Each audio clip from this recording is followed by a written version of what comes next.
আর ঠিকই প্রত্যেকদিন ঘুতায় সেরকম করে। এ মনে করেন এর ব্যবসায়িক বউ ছাড়বে আর বউ ধরবে, কন্ট্রোভার্সি তো থাকাই লাগবে। কিন্তু আলম তার বোর ফিগার, ব্যাক সাইড সবকিছু দেখাতে পছন্দ করে।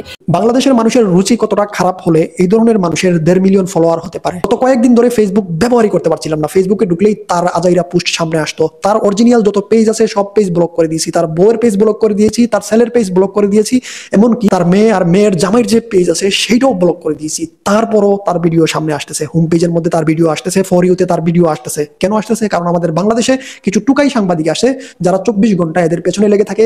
এরা কখন হাঁটতে গেছে, কখন বাথরুম করতে গেছে, কখন খাইতে বসছে, কারে কি বলতেছে, সব আপডেট তারা তাদের ফেসবুক পেজে দিচ্ছে। আর সেগুলো আমার কাছে বারবার আসতেছে।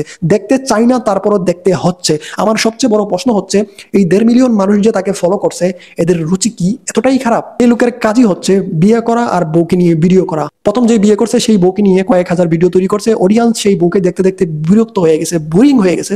তখন কি করলো? ওইটারে ডিভোর্স দিছে, আরেকটারে বিয়ে করছে। ওইটাকে দেখতে দেখতে যখন অডিয়েন্স বোরিং হয়ে গেছে, বিরক্ত হয়ে গেছে, তখন ওইটাও ডিভোর্স দিছে, এখন আরেক কিনে বিয়ে করছে।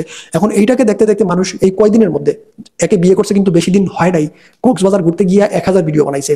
বিয়ের পর থেকে তার ছেলের পেজে, তার মেয়ের পেজে, তার পেজে সহ প্রায় কয়েক হাজার ভিডিও তৈরি করে ফেলছে, কয়েক লাখ টাকা ইনকাম করে ফেলছে। তো এখন কিন্তু এইটা বোরিং হয়ে গেছে, এখন আর চলতেছে না। কারণ মানুষ একটা জিনিস বারবার দেখতে দেখতে বিরক্ত হয়ে যায়, যার কারণে এখন এইটাকেও ডিভোর্স দিছে। আমি এর দোষ দেব না। আমাদের বাংলাদেশে কিছু আজাইরা ফালতু রুচিহীন মানুষ আছে যারা এর মতো আজাইরা লোকদেরকে ফলো করে, এর আজাইরা কন্টেন্ট দেখে কি পায় আমি নিজেও বুঝি না। নাই কোনো বিনোদন, নাই কোনো শিক্ষামূলক বার্তা, কিছুই নাই।